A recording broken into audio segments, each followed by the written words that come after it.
네, 많은 분들이 고민을 좀 하실 것 같은데. 뭐가 좋을까요? 네. 우선 이 금융이냐 부동산이냐 이 자산 선택의 문제가 있는데 이거는 부동산을 저는 조금 더 안전자산으로 봅니다. 그러니까 금융이 나쁘다는 게 아니라 주식이나 채권 같은 경우에는 소위 변동성이 크잖아요. 네네. 또 대내외적인 이런 돌발 변수에서 움직임이 커서 우리 일반인들이 금융, 이 주식과 직접 채권 이런 투자를 통해서 노후를 준비하는 것은 상당히 위험할 수 있다.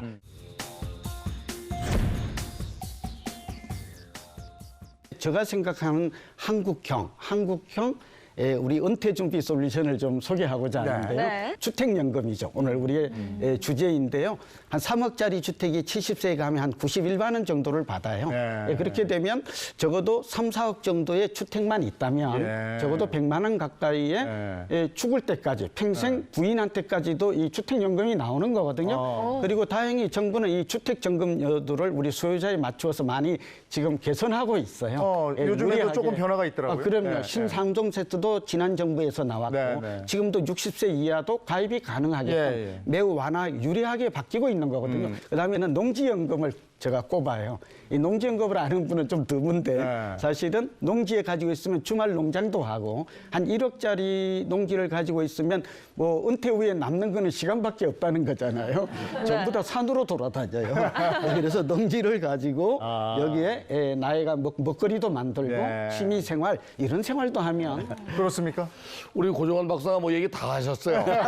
여기에 추가로 드리고 싶은 말씀은 이제 나이가 들수록 이 변동성이 커지면 불안해집니다. 그래서 주택을 매도하거나 또는 사로 구입하는 건 좀 자제하고 있는 자산을 지키는 쪽으로 가는 게 좋습니다. 지키면서 그걸로 농지연금이나 주택연금에 가입하시거나 또는 이제 수익형 부동산을 바꾸는 거죠. 그래서 노후 준비는 은퇴 후에 하는 게 아니고 30대, 40대부터 해나가야 됩니다. 국민연금도 물론 가입해야 되겠지만은 30대, 40대 조금의 여유 자금이 있다면은 오피스텔 작은 것처럼 이렇게 이제 수익형으로 월세가 나올 수 있는 것들을 하나씩 둘씩 사놓는 거죠. 물론 뭐 전부 다 돈 주고 살 수 없기 때문에 전세 안고 사는 겁니다. 기회가 되면 전세를 반전세로 돌리고 또 기회가 되면 월세로 돌리는 거죠. 그래서 좀 장기적으로 노후 대비를 하는 게 어떤가 하는 생각이 듭니다. 그런데 요즘은 뭐 재건축, 재개발 지역도 많고요. 또 반대로 신규 분양도 상당히 많은데 이 중에서는 좀 어떤 것에 집중을 하는 게 좋은지 궁금해요. 이 도시 재생 사업 중에서 정비 사업이 이제 세 가지가 있는데 그 중에 이제 주택 재개발 사업, 주택 재건축 사업, 그다음에 주간경 개선 사업이 있는데 서울시는 현재 재건축 재개발 사업을 그렇게 활성화시키려고 하지는 않고 있습니다.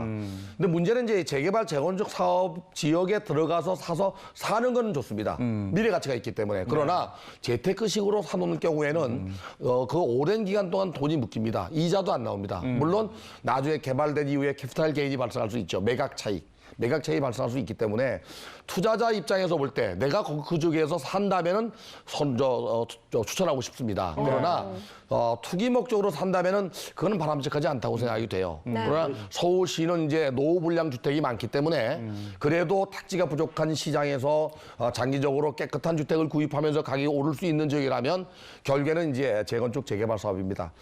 특히 이제 재건축 같은 경우는 지난해 2월 20일 날 정부가 안전진단을 강화했습니다. 그래서 안전진단이 강화됐기 때문에 그렇게 사업이 쉽지만은 않습니다. 또 개발 이익에 대해서 재건축 초과이익 환수제가 전부 시행되고 있기 때문에 수익률이 낮아질 수 있습니다.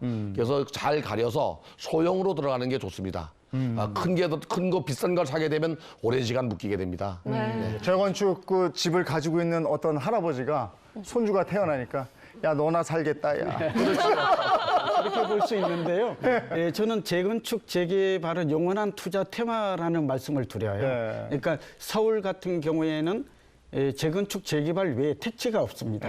그래서 이 재건축 재개발이 활성화되지 않으면 새 주택 구경을 할 수가 없다라는 점을 우리가 좀 염두에 둬야 되고요. 그러나 주의할 점이 있어요.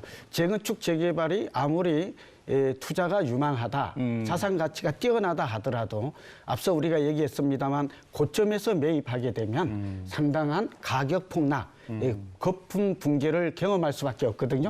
이게 좀 중요하다는 말씀을 드리고요. 두 번째는 저는 이제 또 팁을 드리면 서울에가 앞으로 가장 좀 유망해요. 인구가 집중이 되고 있고 우리가 뉴욕이나 런던, 도쿄, 파리를 보아도 역시 사람들이 많이 몰리고 자족 기능이 높은 이런 서울을 비롯한 수도권은 쉽게 부동산이 빠지기도 어렵고 빠진다 한들 다시 또 회복하는 회복력이 몹시 강하다 하는 점을 말씀드리고 도시의 변화가 많을 곳, 역세권이라든지 스마트 시티 또 도시 재생 이런 것들로 해서 이런 지역들을 주목한다면 또 이런 곳에 내 집 마련을 한다면 또 수도권도 상기 신도시를 비롯해서 지금 GTX 뭐 ABC에서 굉장히 많다고 그랬잖아요. 네. 이런 점들을 주목하면 오늘 이 방송을 듣는 우리 함께한 이유, 보람의 가치가 충분할 것 아니 같아요. 어딘지 아시는데 딱 찍어주질 않고 이렇게 힌트만 주니까. 예? 또 하나는 그동안 좀 소외됐던 곳 있죠. 많이 개발된 곳이라기보다는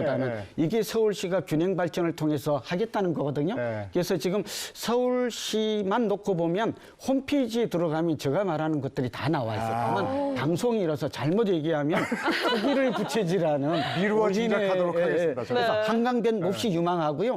가급적 도심이 좋아요. 제가 하나 팁을 드리면 사람들이 그 어디 투자 유망 지역이 어디일까 이런 것들을 고민하는데 답을 찾지 못하는 것은 지도를 펴놓고 늘 자기가 거주하는 곳에 동그라미를 쳐요. 그렇죠. 그리고 내가 세상의 중심이라면서 이 동네가 혹시 가장 좋은 지역은 할까 이렇게 생각하는 게 잘못된 저는 실수라고 보거든요. 어떻게 아는가? 서울에 3개 도심이 있다고 그랬죠. 광화문을 중심으로 한 이런 4대 도심 이런 쪽에 동그라미 하나 치고요. 강남을 중심으로 해서 동그라미를 하나 치고요.